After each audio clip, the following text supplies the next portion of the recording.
ఒక్కసారి కూడా జరగలేదు.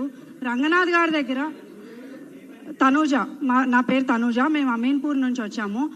హైడ్రా వల్ల మేము ఎప్పుడైతే అప్లికేషన్ పెట్టుకున్నామో చాలా ఇమీడియట్గా మాకు సర్వే జరగటం జరిగింది. అది కబ్జా గురైందని తెలుసుకొని యాక్షన్ తీసుకోవడం జరిగింది.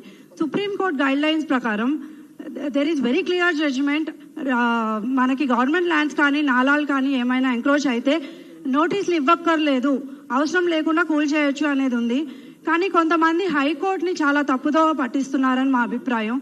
సో ఇలాంటి నోటీసులు ఇవ్వడం వల్ల వాళ్ళు కబ్జాదారులు వెళ్ళి స్టేటస్ కో తెచ్చుకుంటున్నారు. దానివల్ల మాలాంటి వాళ్ళు చాలా మంది ఇబ్బంది పడుతున్నారు.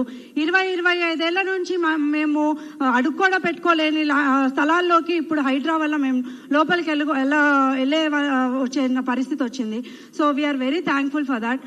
అండ్ ఇలాంటి ఇష్యూస్ ఇప్పుడే ఇది ఒక్కటే కాదండి. ఈ డబ్బున్న వాళ్ళు, ఈ కబ్జా కోర్లు వాళ్ళ డబ్బు బలంతో లోకల్ అథారిటీస్ని ఎంత మ్యానిపులేట్ చేస్తున్నారు, ఎంత మిస్గైడ్ చేస్తున్నారు, ఎంత మేనేజ్ చేస్తున్నారు అనేది మనం చూస్తున్నాం. కానీ హైడ్రాని మాత్రం వాళ్ళు మేనేజ్ చేయలేకపోతున్నారు. హైడ్రా అనేది ఈ ఒక్కరోజు కాదండి, ఫ్యూచర్ జనరేషన్స్ కోసం కావాలి. అది కంపల్సరీ ఉంటేనే సేఫ్గా ఉంటాం. సో రేవంత్ రెడ్డి గారిని మేము ఒకటే కోరుకుంటున్నాం, ఇలాంటి ఆర్డర్లు ఇవ్వాలి అనే, నోటీసులు ఇవ్వాలి అనే చిన్న చిన్న అప్లికేషన్స్ హైడ్రాకి లేకుండా ఇంకా ఎక్కువ పవర్స్ ఇవ్వాలని మేము కోరుకుంటున్నాం. ఇంకా స్ట్రాంగ్ చేయాలి హైడ్రాని అని కోరుకుంటున్నాం. పోలీస్ స్టేషన్ కూడా త్వరగా రావాలని మేము కోరుకుంటున్నాం.